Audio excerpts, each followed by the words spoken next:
ସବୁ କାମ ତୟାର କରିସାରିଲାଣି ତ ମୁଁ ଏଇ ଛୁଆକୁ ଏବେ କାମ ସାରିକି ଶୋଇକି ଆସିଲି। ଚାଲିଛି ଚାଲିଛି। ମା ପୁରା ରେଡି ଆଉ। ମୋ ବନ୍ଧୁମାନେ ମୋ ପିଲାମାନେ ଆଜି ମକର ସଂକ୍ରାନ୍ତି ଉପଲକ୍ଷେ ତୁମମାନଙ୍କୁ ହାର୍ଦ୍ଦିକ ଅଭିନନ୍ଦନ ଅନେକ ଅନେକ ଶୁଭେଚ୍ଛା। ଆଉ ଆଜି ତ ଜାଣିଥିବ ମକର ସଂକ୍ରାନ୍ତି।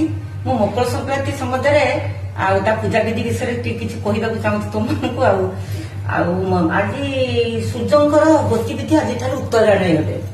ତେଣୁ ଆଜି ଖୁବ ପବିତ୍ର ଶୁଭଙ୍କର ଦିନ।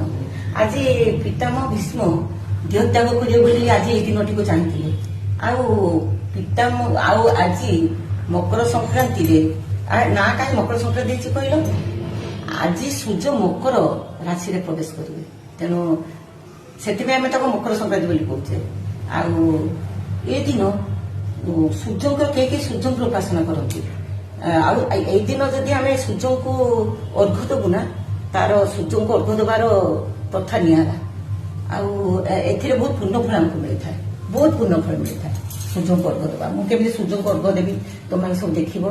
ଆଉ ଏଇ ଦିନରେ ଯୋଉମାନେ ମୃତ୍ୟୁବରଣ କରିଥାନ୍ତି ସେମାନେ ମଧ୍ୟ ମହାପୁଣ୍ୟ ଅର୍ଜନ କରିଥାନ୍ତି, ସ୍ୱର୍ଗକୁ ଯାଇଥାନ୍ତି।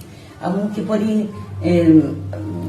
ଅର୍ଘ୍ୟ ଦଉଛି ସୂର୍ଯ୍ୟଙ୍କୁ, ଚାଲନ୍ତୁ ଦେଖିବା। ସୂର୍ଯ୍ୟଙ୍କୁ କେମିତି ଅର୍ଘ୍ୟ ଦଉଛି, ଏ ଜଳରେ କଣ କଣ ମିଶେଇଛି ଶୁଣନ୍ତୁ।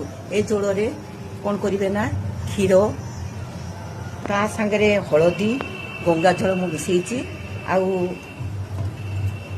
ଏଥିରେ ମୁଁ କଣ କରିଛି ନା, ମୁଁ ଗୋଟେ କଦଳୀ ନେଇଛି। ଏ କଦଳୀକୁ ଛଡେଇ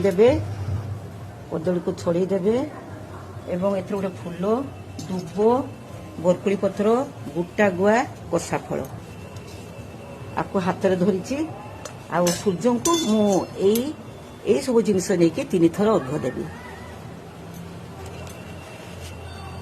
हे सूर्य सहस्रांशु तेज राशि जगतपते अनुकंपा मां भक्त्या सूर्यार्घ्य नमस्ते। এইভাবে 3 থর মু দৌছি দেখন্তু। हे सूर्य सहस्रांशु तेज राशि जगतपते अनुकंपा इमां भक्त्या सूर्यार्घ्य। हे सूर्य सहस्रांशु तेज राशि जगतपते अनुकंपा इमां भक्त्या सूर्यार्घ्य नमस्ते।